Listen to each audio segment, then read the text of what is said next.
क'क्राझारनि बनरगावआव खुंजानो थांगासिनो गुथि बड'लेण्ड उसु चेम्पियनशिप 2026 बिटिसिनि एमएलए जुबिराज बसुमतारीनि दैदेननायाव बे खेबाव खुंजागोन गुथि बड'लेण्ड उसु चेम्पियनशिप। बेनिनो दिनै रिसेपसन कमिटिनि मावखुलिखौ बेखेवनानै होनाय बिटिसिनि एमएलए जुबिराज बसुमतारीया बड'लेण्ड उसु चेम्पियनशिपनि बानजायनायाव क'क्राझार जिल्लानि सिङाव थानाय बनरगावनि मिनि इनड'र स्टेडियामाव फैगौ 23-24 आरो 25 जानुवारि खालिनि सानथामनि हाबाफारिजों गुथि बड'लेण्ड उसु चेम्पियनशिपखौ खुंनो थाखाय साखाफारा जादों। बड'लेण्ड उसु एस'सिएशननि आफादगिरि जुबिराज बसुमतारीया खौरां बिजोंनि गेजेरजों फोरमायो दि बिटिसिनि लाइमोन गेलेगिरिफोरखौ उसु गेलेगिरिमुनि फारसे थुलुंगा होनो आरो मुलुगनां थाखोनि उसु बादायलायनायाव जोंनि बिटिसि हालामनि बाहागो लाहैनो हानाय बायदि गेलेगिरि दिहुननायनि थांखिजों बे उसु चेम्पियनशिपखौ खुंनो लादों आरो बे उसु चेम्पियनशिपआव बिटिसिनि दरबा जिल्लाफोरनि खमैबो सा 250 गेलेगिरिफोरा बाहागो लाफैनायनि मिजिं दं आरो गासै गेलेगिरिफोरनि थाखाय जानाय थानायनि राहा खालामनानै होनाय जागोन होननानै फोरमायो बड'लेण्ड उसु एस'सिएशननि आफादगिरि थामहिनबा बिटिसिनि एमएलए जुबिराज बसुमतारीया।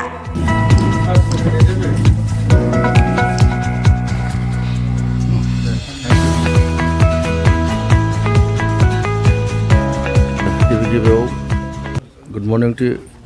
everybody and नोंथांमोननि चेनेलखौ आं वेलकाम जासिहरबाय। दिनै जोंहा फैगौ जानुवारि दाननि 2026 नि 23, 24, 25 आव मोनसे जोंहा बड'लेण्ड एसु चेम्पियनशिप टुर्नामेन्ट जानो गोनां। बे टुर्नामेन्टखौ लोब्बा लानानै जोंहा मोनसे दिनै रिसेपसन कमिटि जाफुंसारनो हाबाय आरो बे रिसेपसन कमिटियानो जाहैबाय जोंनिनो मानगोनां सुशान्त सरकारा बिथांखौ जों चेयारमेन गायसननो हाबाय आरो बेजों लोगोसे गोबांथार दालाइसा कमिटिफोरखौ जों दिनै फुल फ्लेजै दाफुंलांनो हाबाय।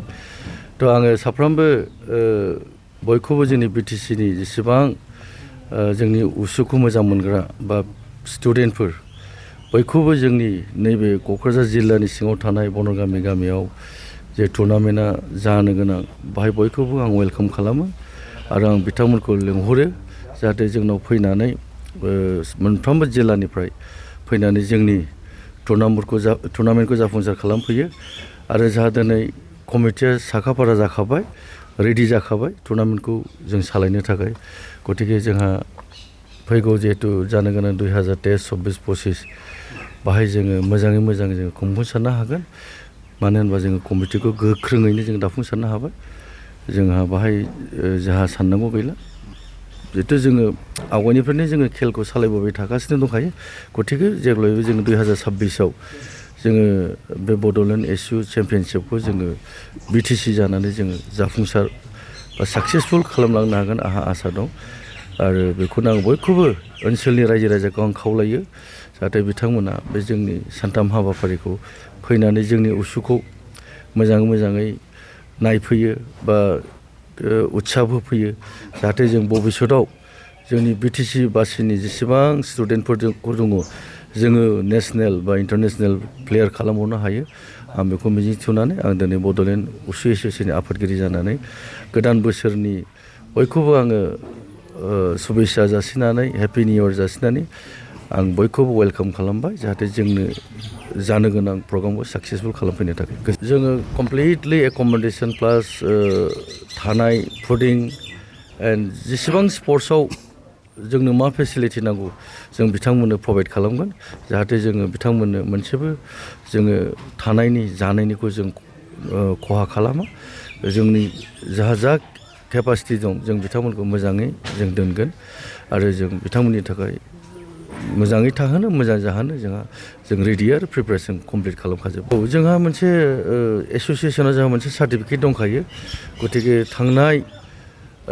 2005नि उनावनो जों बे बड'लेण्ड एस'सिएशनखौ जोङो खुंबोबाय थादों। गतिके जोंहा दासिमबो आवगाय जेरेखम जों सार्टिफिकेट गथायो आरो उइथ ट्रफि